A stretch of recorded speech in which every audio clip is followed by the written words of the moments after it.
Hi, Father Ryan O'Neill here in Granby, Colorado. Just here to make some comments about episode 2 of the Bible Secrets Revealed mini-series on the History Channel. And let's jump right into it. Episode 2, entitled The Promised Land. Why focus on the Promised Land?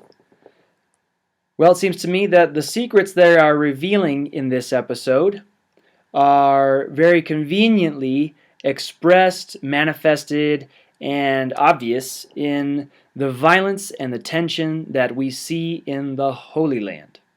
Not to mention, it's all over the Bible. So what secrets are being revealed in the Bible in this episode? Apparently, the secrets that are being revealed happen to fit the agenda of our modern world, our contemporary society, very well. That is, believing in God and practicing religion make people territorial and violent.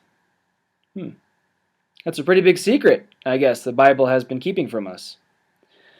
So, why did I say that it fits the agenda of our culture so well? Well, because as I see it, violence is the last mortal sin still acknowledged by our society.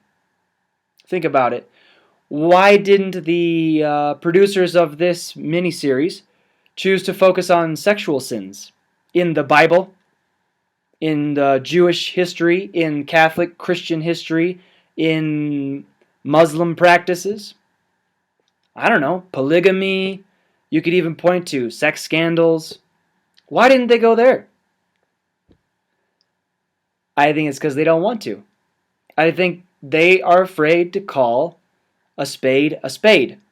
But they're not afraid to say that violence is a sin. It's obviously a sin, right?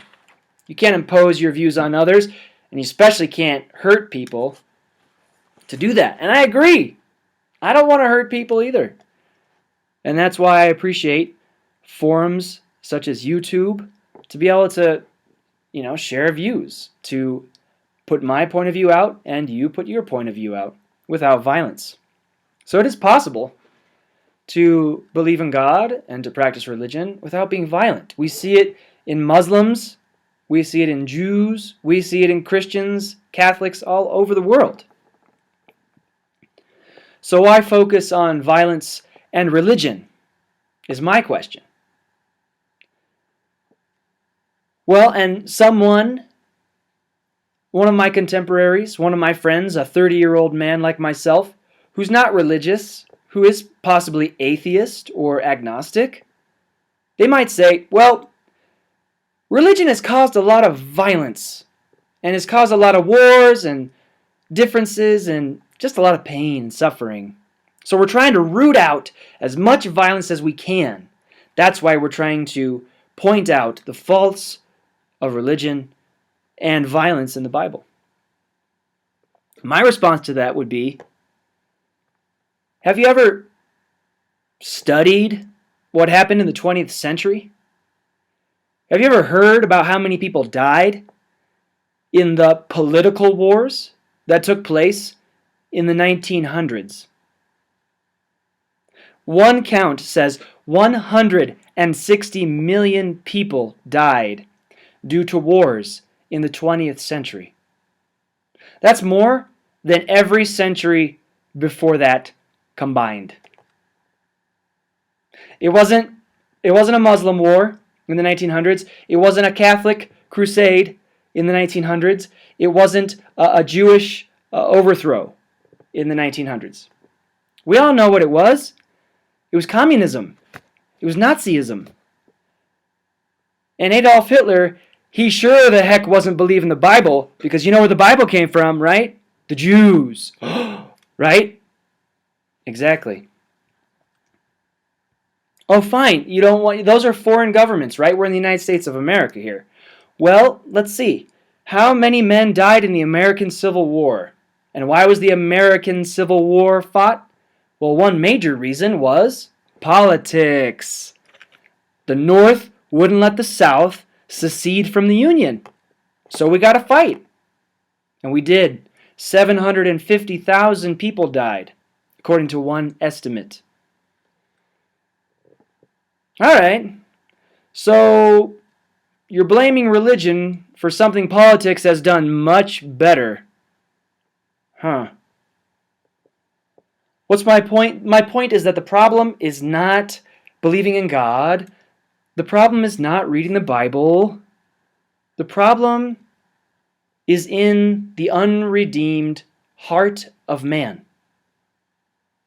Catholic Christians, we know that as original sin. We know that we are broken and sinful people.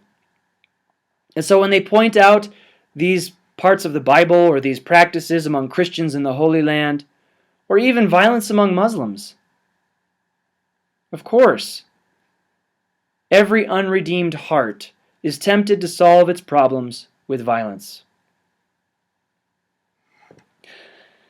You can pull the man out of the fight, but you can't pull the fight out of the man. So whether it's religion or politics, it's going to be a problem because it's not outside of who we are, it's inside of who we are. That only Jesus Christ can remedy. But nevertheless, what do we do with violence in the Bible? Right? That's a legitimate question. And they bring it up many times in the episode. God punishing, God commanding to kill, those types of things.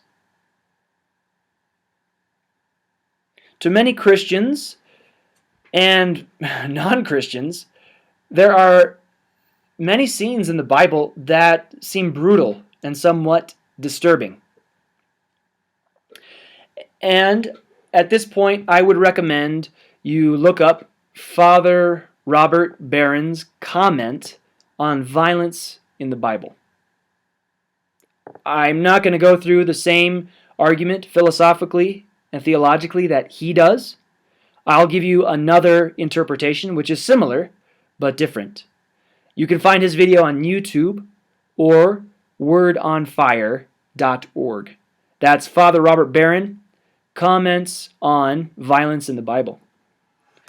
But another way to interpret that, to understand it as a Catholic Christian, would be to say that in those stories in the Old Testament, that's an imperfect stage of revelation.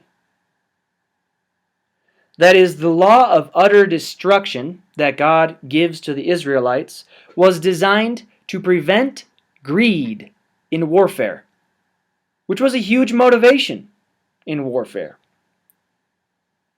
And it was designed to put more weight upon obedience to God rather than sparing the lives of the enemy, which was often done for selfish reasons.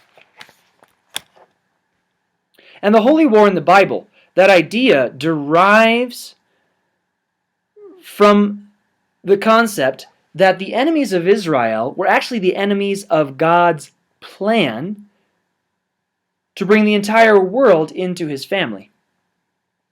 They sought to frustrate the plans of God.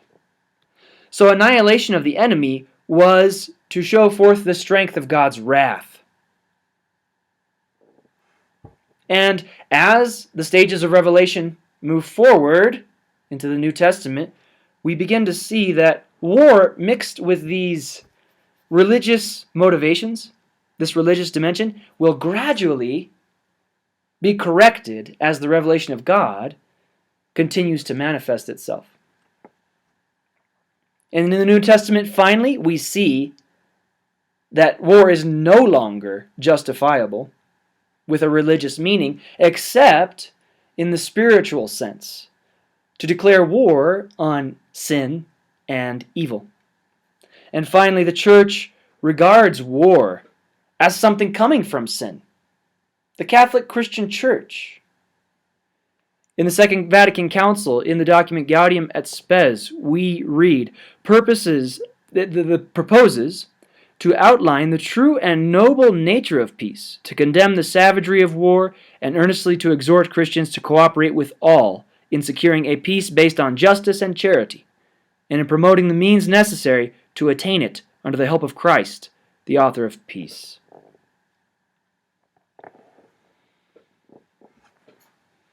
Finally, I would just like to say I was a little disappointed that this miniseries failed to mention that Christians make up about 1% of the population in the Holy Land. Which means, for the rest of us Christians, they need us to pray for them, and I encourage you to do so. I hope this has been helpful. I look forward to seeing the third episode. God bless you.